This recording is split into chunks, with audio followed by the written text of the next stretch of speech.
Hi, everybody. This is Laura coming to you from Augusta, Georgia. I know it looks like I'm going to prom. That's actually not true. I just got really lucky because I recently watched a Pentecostal woman. Well, she's very young. I mean, she's like biologically a woman, but legally she's probably a kid. But anyway, she would do all this cool stuff, and I remember this was called the bubble. It's the part of your hair that you like make into this bubble, and you kind of like spread it out. And this one is giving life because I haven't washed my hair in like a week. Don't tell anybody. But anyway, that's not the point of this. Basically, I just want to talk to a couple of points today.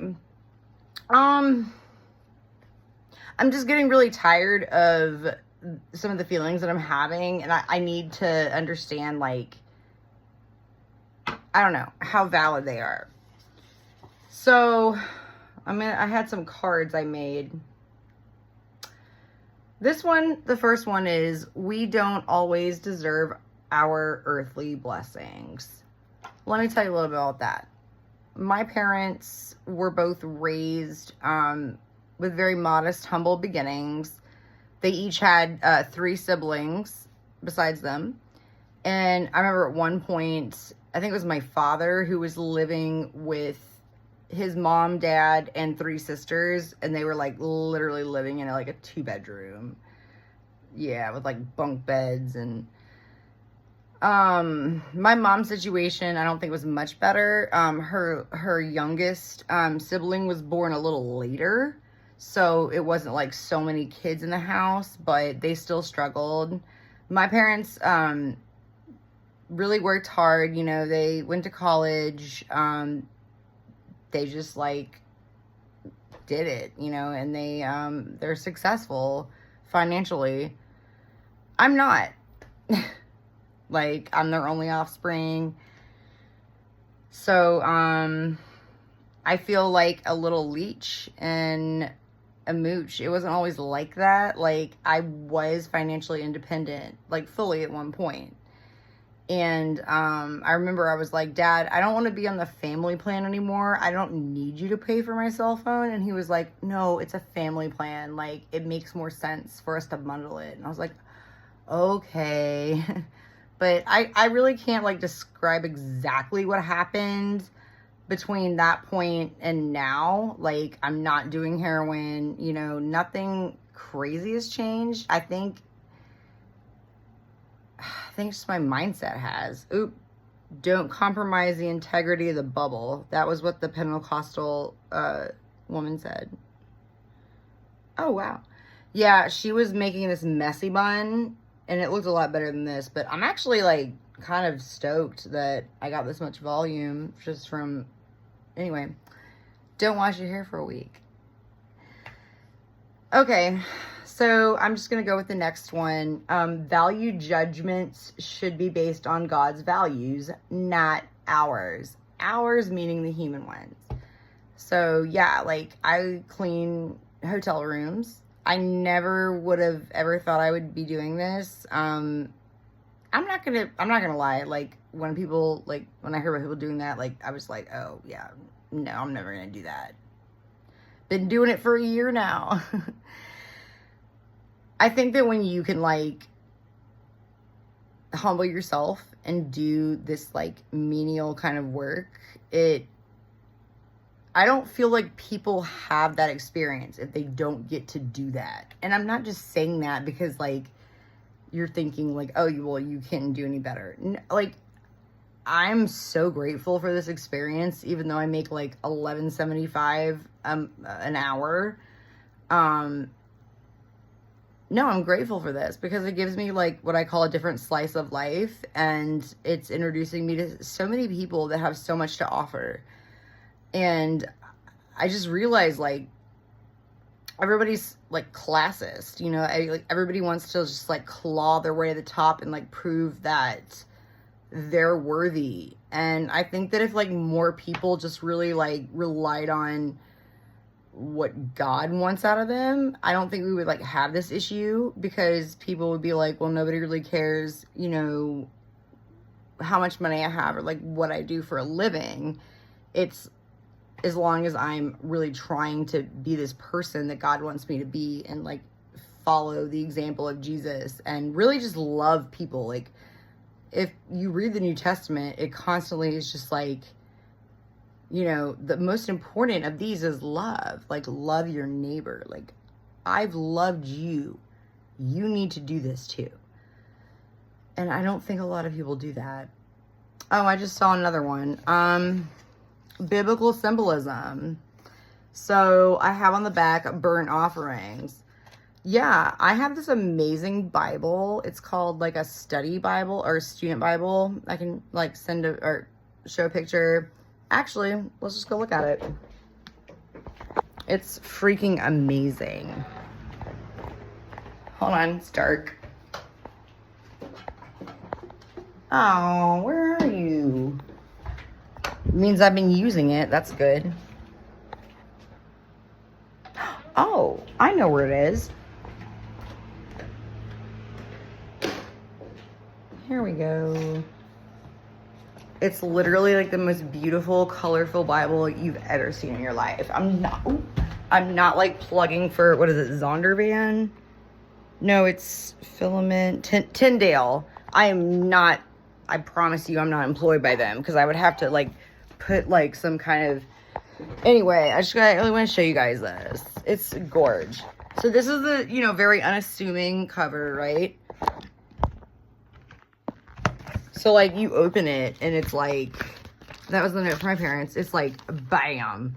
This is just, like, one example. Like, they're literally talking about the tabernacle, the Ark of the Covenant, the inner curtain, the high priest, all the stuff that people, oh, the altar, burnt offering. All this stuff that we don't really get. Look at that. Look at that. This is absolutely stunning. Like this is how all of the books look. They literally break it down. Like, yeah, I absolutely love it. This was not the point. I just wanted to show you my Bible because I absolutely love it. Burnt offerings. God literally did not mean for everybody to just burn animals when they sinned. It was supposed to be a symbolic thing for like how when you like acquiesce to sin nature, it brings you closer to spiritual death. And God, I think, wanted to make that visual as far as like the death of an animal and then, you know, burning it, which lifted the ashes or the whatever up to the heavens. But when people started relying on that fully, like, oh yeah, I'm just gonna do this and then like, you know, go do a burnt offering, God was like, no, that's not what no. So eventually, like, yeah, he sent Jesus. Let's see. I always go way off track. Nobody's probably even listening anymore because they're like, I didn't expect this to go here. I think I actually covered, most humans value judgments are BS. I wrote these, by the way. Yeah, like humans judge people for all the wrong things. I think I already kind of covered that with my last one. But basically, like, people judge each other based on, like, status, wealth, even stuff as stupid as, like, skin color.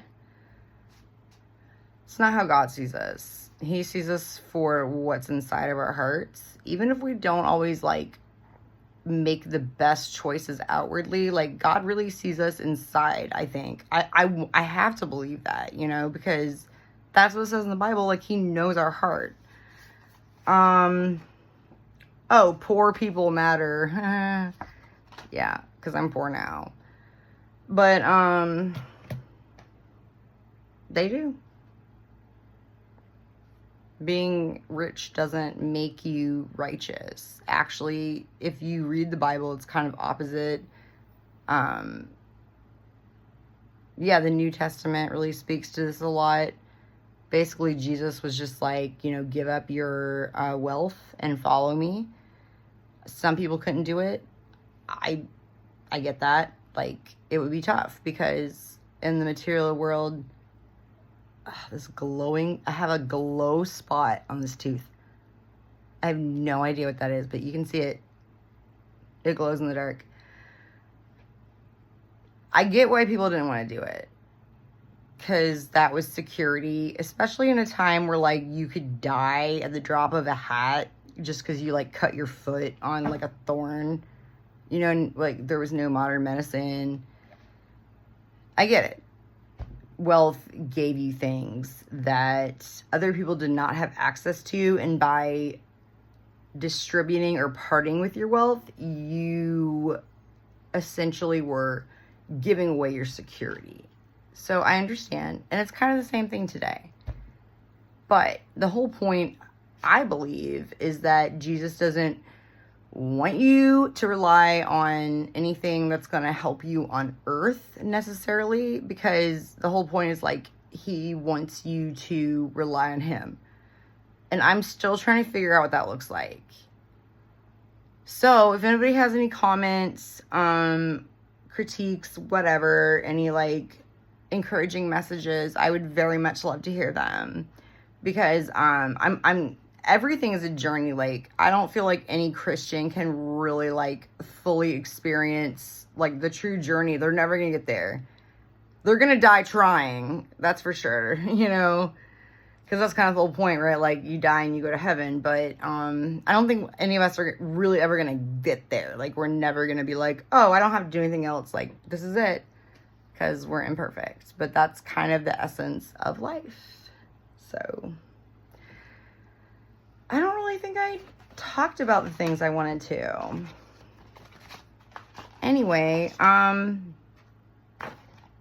if anybody has anything that they wanted to talk to me about, just like an issue that you have on your chest, or, like, honestly, nothing surprises me or shocks me, because I've been kind of all around, you know, I strayed away from Christianity very much at a certain point. So I get it. I had all these questions. I had all these terrible thoughts, you know, about what Christianity really was. And I didn't really understand it. So I get it. Like, if you have those thoughts and you want to share them or ask me questions, you can message me, or just comment. Like, I'd be very happy to, I'm not going to have all the answers, because this is still a journey for me, but I feel like, based on what I've been through, like, I feel like I could kind of provide some insight. So, yeah. Anyway, I don't like that. That's okay. Love you. Seriously, like, Jesus was like, you need to love everybody. And I do. Like, even people who are, like, total assholes, like, I do love them, because I have to. Because if you don't love humans, how are you supposed to love Jesus? You know what I mean? Like, you have to love humans, like, first. Anyway, that being said, I love you guys. Just hit me up if you have any questions. I'm definitely an imperfect Christian. Probably the most imperfect one. I'm not going to say I was like Paul and I'm, like, slaying Christians. But, you know. Anyway, bye.